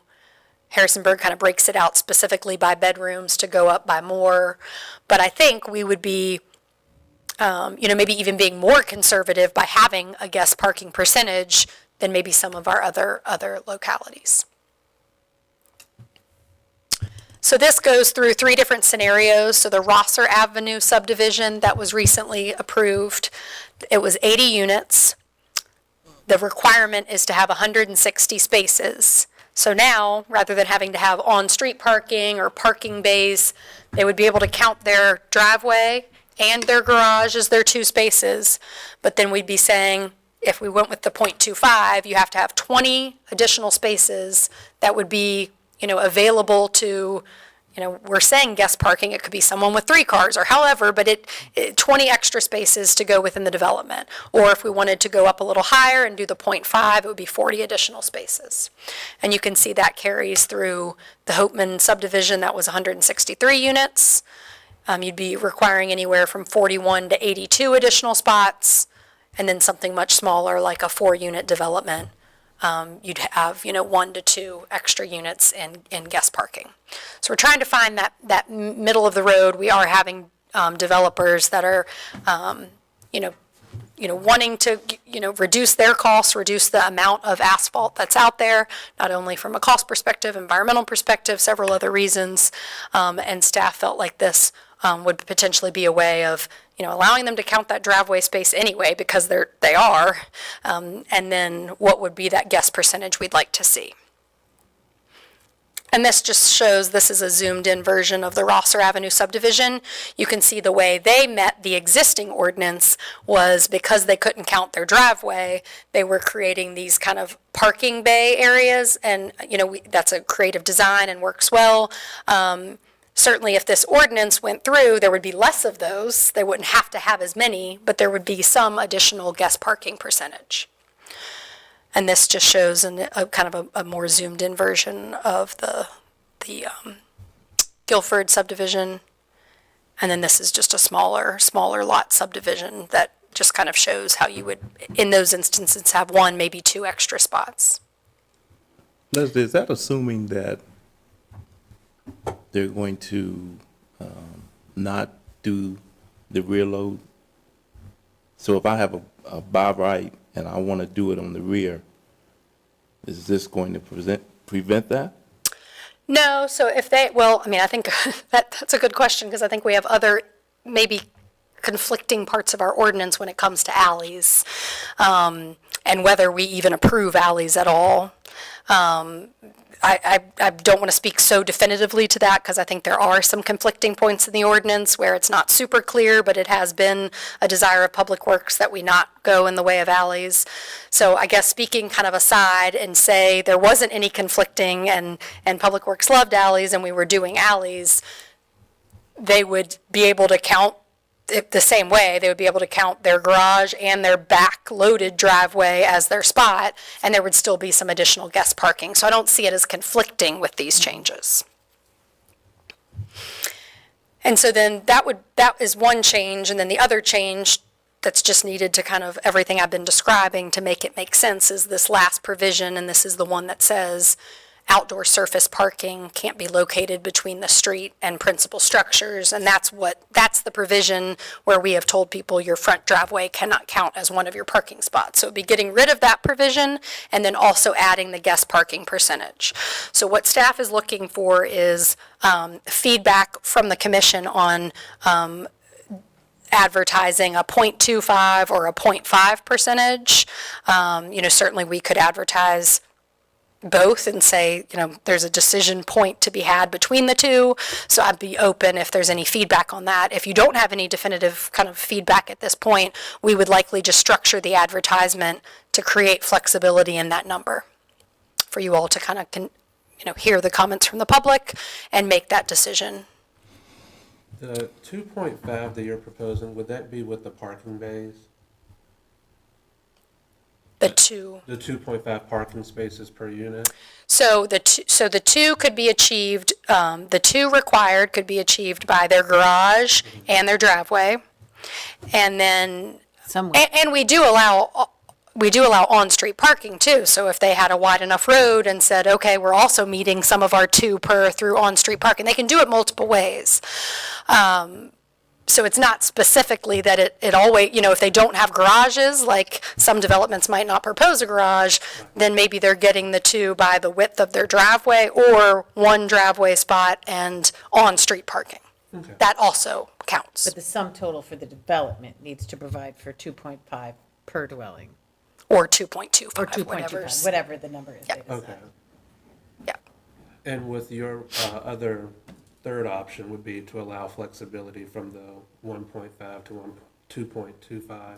Yeah, so I think we would be saying, is it the desire of the planning commission to do only 0.25 and really, say, okay, we don't want that much asphalt out there. We don't want, we think that 0.25 per is enough, or would you rather be a little more conservative and go with 0.5 and see how that works? We'd be happy to advertise the ability for you to choose either at your next meeting. I would like to have the flexibility to choose between the two after we hear from the public. Sure. I think that's a great idea. And we could structure the ad to make that. Let me ask, is it true that more pavement means more stormwater, means more stormwater BMPs, means likely less dwellings on an individual parcel? Mm-hmm. Yep. So, again, if it was our intention to use this as a tool to limit density, I mean, the collateral impact of raising these numbers is going to limit density on any given parcel. Yeah, so, yeah, it's interesting with the way it's worded when the developers were coming forward and saying, why can't we count the driveway as a parking spot? It was like, well, I don't know, that doesn't make sense to me. Let's get rid of that requirement. But then it's like, well, in a sense, that is eliminating some guest parking percentage. I don't like to think of it in terms of how, certainly we can say it by requiring less parking than our ordinance requires now, there can be some additional units placed in there than are placed in there now.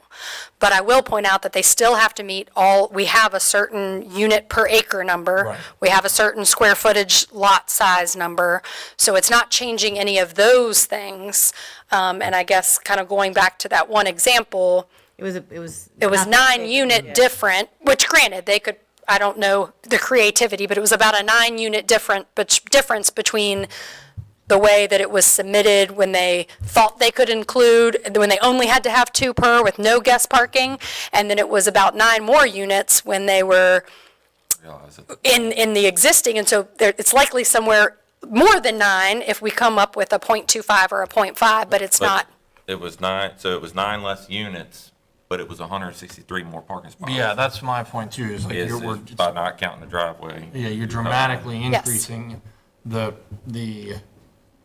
pavement, which increases stormwater, and I'm just But at the curious. same time, you're reducing the number of houses per lot. Right, So right, and that's density, what I'm reducing trying to figure out density. exactly, I think where it's I think in terms of density, 9 units over 170 is not that big of a reduction. Well, and I guess that's what I'm really driving Or at what is you're training more pavement for not that great a reduction Well, in density. yeah, but I mean, they have the same problem with stormwater coming off a rooftop that you do off pavement. I guess that's what I'm driving at is it really a sort of on most sites, is it going to be a negligible difference?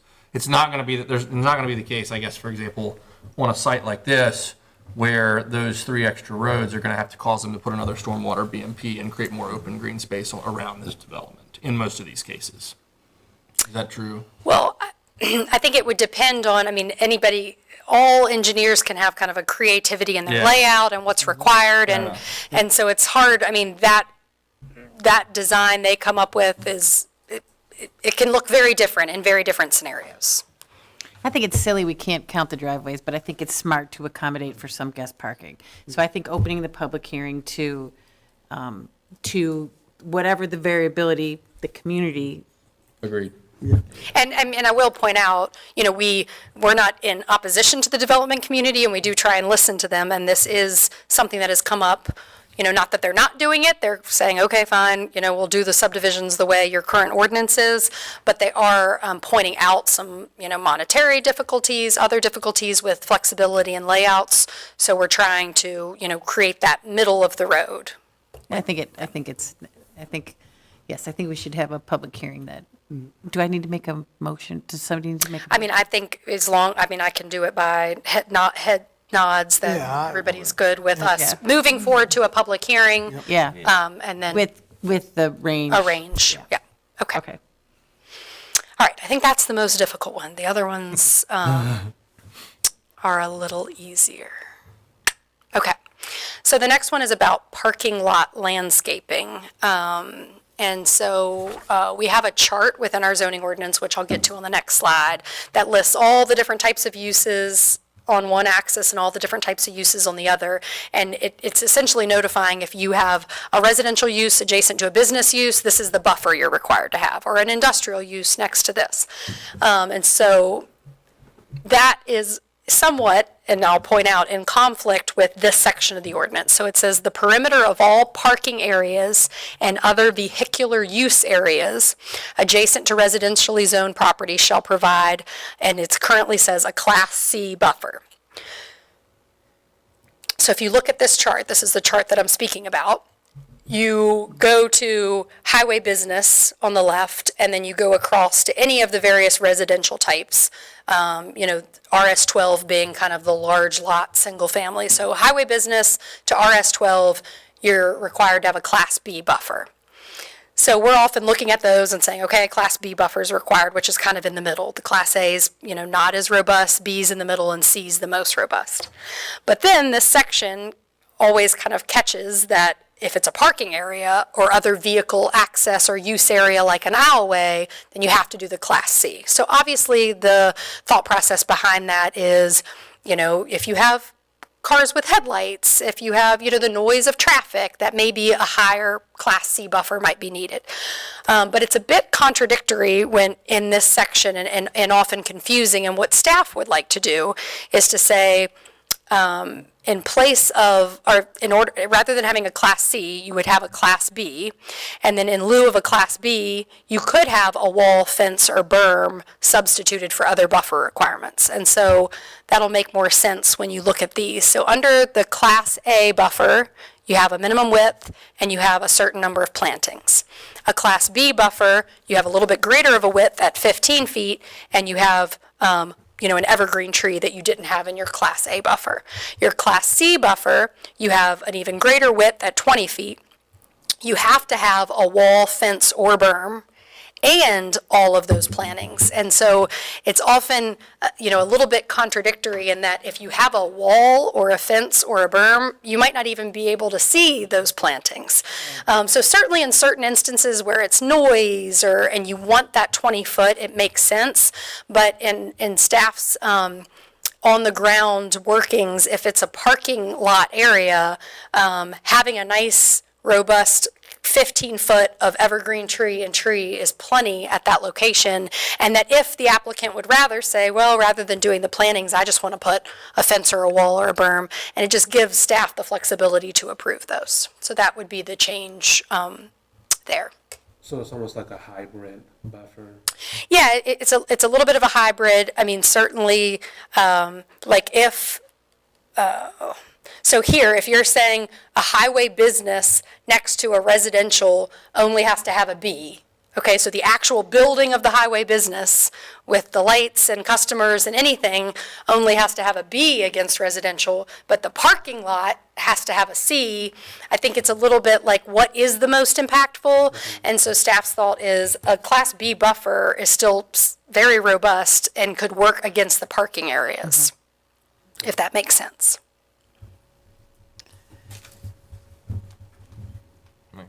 So we make a motion to accept this change? So, I mean, we would also a motion for us to advertise for Yeah. public hearing for next month. I'll second. Second, okay, everybody in favor of moving this toward a public hearing? Aye. Me too. Motion carries.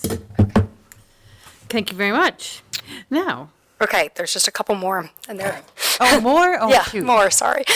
So the accessory buildings, this goes back to our pool example that we talked about last time, and Mr. Flory brought up the good point about fences and having the accessory structure and what defines an accessory structure. So that was definitely a good point and would have been another inconsistency in the ordinance that we don't want. So the way we've structured it now is to still say accessory buildings and structures, and then include that in all of those areas, but to exempt out specifically, these requirements do not apply to signs, section 98-5.6, or fences. And so it's all the other structures are things that we would not want located in the front yard, so then it exempts out the two signs and fences that we would permit. So that's just to get back to not having, pools in your front yard. Brings my fence back into compliance. Yes. And then the last one is just super simple typo, was related to the temporary special events ordinance we talked about. And we said that temporary structures are those that are erected for 180 days or less, which technically the building code is less than 180 days. So we're just changing that to say 179 or less, or 180 and more, and we're changing it to say 179 or less. So those, if everyone's in agreement, would be public hearings for March. Okay. Do we need a motion on that? I think if you all nod your heads, I'm good. I was ready. Yeah. Okay. I think I can't remember what's next on the agenda. What is next on the agenda is the Planning Commission Annual Report. Okay, great.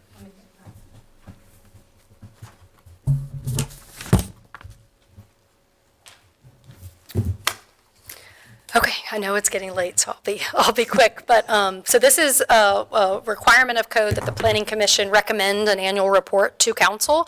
So if approved tonight, I will be presenting the annual report before council, kind of letting them know all of that the commission's completed in the previous year. So some of the development highlights: we did one zoning text amendment for a multifamily building. For specific multifamily building density in the non-residential districts, and you'll remember that's the Town Center Drive apartment change that was made. We did 3 rezonings, 1930 Rosser Avenue, so Waynesboro Marketplace, 0 Bryant Drive, that was a proffer amendment, so that's the property on kind of right on the other side of Bryant Drive, adjacent to Lowe's. That's tabled by council, and we're still working out those. And the other was 1010 East Main Street, the Metal Crafters Building, rezoning that to MXB to create exactly what that designation was meant for. 5 conditional use permits, and you can see those various locations there. And then you also reviewed and approved 2 preliminary plats, the Hopeman-Guilford subdivision, which was 163 lots, and Rosser Avenue subdivision, which was 80 lots. This just shows development applications since 2013. The kind of lime green represents preliminary plats. The red is rezonings, and the blue is conditional use permits. I don't take a lot of stock in these because it ebbs and flows throughout based on, whether it's a CUP or a rezoning, but I will get to a chart and later in the presentation that shows you the number of new residential building permits we've had, and that is certainly telling. This just shows the location of the various requests throughout the city. The blue X's are the 5 conditional use permit requests. The 2 preliminary plats are that lime green, and then the rezonings are shown in red, so kind of spread out throughout the city. Construction on new housing remains strong, so construction continues at Ivy Commons and Creekwood Village.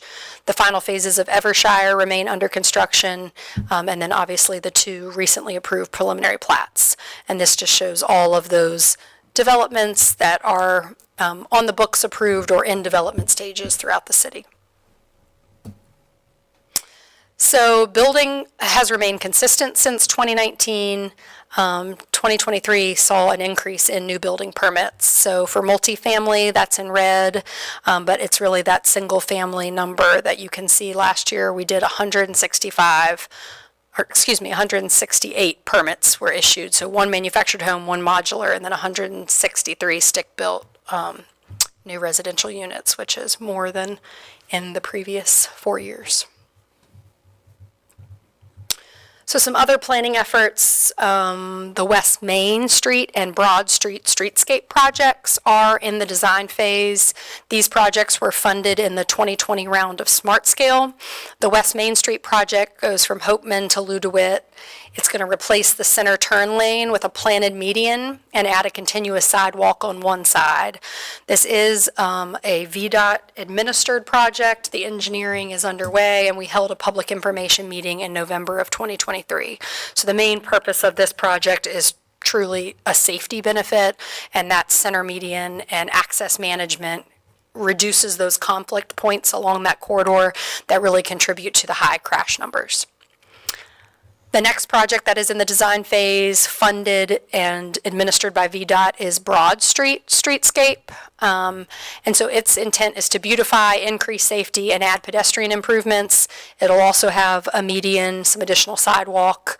Again, engineering's underway, and we expect public meetings and public information sessions on both projects to be held this year. The city continues to work with the Brownfields grant. We've completed several 1 and phase 2 environmental assessments. We completed a phase 2 for the Natural History Museum site to continue to prepare that site for development, and a phase 1 for the Waynesboro Commerce and Industry Park. Outreach included attendance at several community events, and then we have a Brownfield steering committee that meets quarterly to discuss potential funding for those projects. For community development block grant entitlement funding, wanted to highlight a completed project. This was a multi-year project that was completed at 4th Street in Delphine. You can see there was not a crossing there or that mid-block pedestrian refuge across Delphine, and then that additional sidewalk, brand new sidewalk that goes up to the closed bridge to vehicular traffic, but still open to pedestrian access, and that was completed with community development block grant funds. Next, another grant that was applied for is the Virginia Highway Safety Program, also known as HSIP. In 2022, we made application and were awarded $800,000 for intersection safety improvements, and those covered a range of things like high visibility backplates, flashing yellow left turn arrows, and several pedestrian crossing treatments. We made application again last year, 3 separate applications, and we're still awaiting to hear how we fared and if we received funding. But those applications were for 9 unsignalized intersections, 25 pedestrian crossing treatments, and 1 curve delineation, which is on East Main Street in front of Basic City. In Smart Scale Round 5, we were awarded funding for 2 projects, so that's a Main Broad and Rosser roundabout, and then I-64 westbound exit 94 exit ramp improvements. So those have been applied for in the previous round of Smart Scale. And just for those that aren't aware, Smart Scale is an application process that's open every 2 years. It's how the state allows localities to compete for transportation dollars. It's a scoring rubric, and it's a cost-benefit kind of analysis. So the benefit, the safety benefit, the economic benefit, all those things are weighed against the cost of the project. So both of these projects were funded, but it's important to note that when they're funded, you likely aren't seeing design or engineering begin on them for another 6 years. So you'll hear us talk about this for a long time, but I do put it into perspective that when I started working for Augusta County in 2016, I put in my first Smart Scale application, and that project is just now getting built. So it's hard to swallow, but it's important to kind of keep those. So they're funded, but we won't see anything related to those, even engineering-wise, for the next 6 years. But Smart Scale Round 6 opens in spring of 2024. We are eligible to submit 4 applications, and those are the metrics by which we're scored: safety, congestion mitigation, accessibility, economic development, environmental quality. The CSPDC is undergoing a regional housing study, and that is expected to be completed this summer.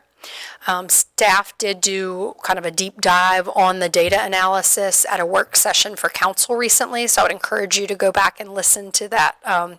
But I'd also be happy to try and schedule that in a future meeting of ours when we have a lighter agenda, because it's a lot of good information related to housing in our area. But like I said, the study is expected to be completed in 2024, and we are going to have detailed locality-specific information, so locality-specific policies that we may want to implement as we look to update a comprehensive plan and zoning ordinance that could help to create more affordable housing options within our area. The Stanton Augusta Waynesboro Metropolitan Planning Organization is undergoing an Afton Mountain traffic study related to looking at the ability for that site to develop and what that could look like, and essentially planning for various different traffic options that may exist there. So city staff is on that planning team, looking at various different trip generators that may locate there and identifying what improvements would be needed. So we had a meeting today on that. That study should be wrapping up and would be presented to the policy board in May. And so certainly we would be able to give you an update on recommendations related to that. Certainly it's in Augusta County, but certainly an interest of the city as well. And then this is just kind of the final slide, is looking ahead. Our last comprehensive plan was done in 2018.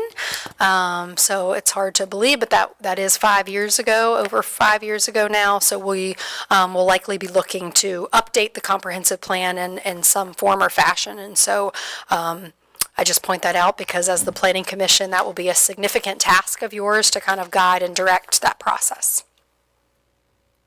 That's all, unless you have any questions on the annual report.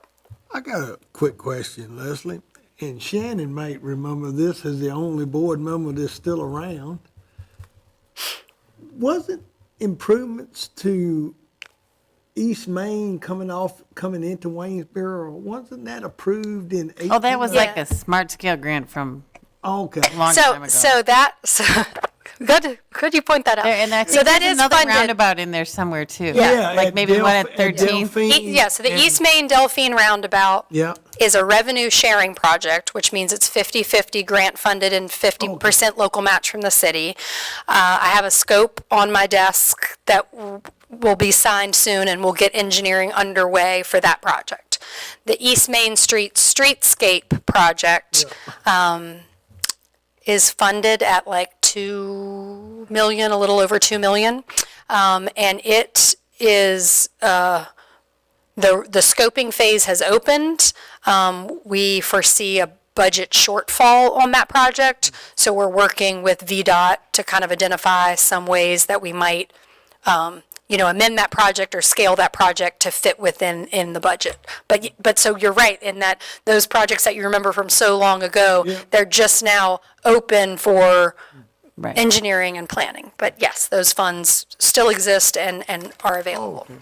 yeah, because I think when we originally talked about it, we talked about it with Luke and recommended that the utilities since they were putting in a bicycle pedestrian path, to go ahead and bury the utilities as they did that work, so that it wouldn't incur any additional cost. They were already digging up the ground, so just dig 2 or 3 more feet and put the utilities. It's all about money though. Yeah.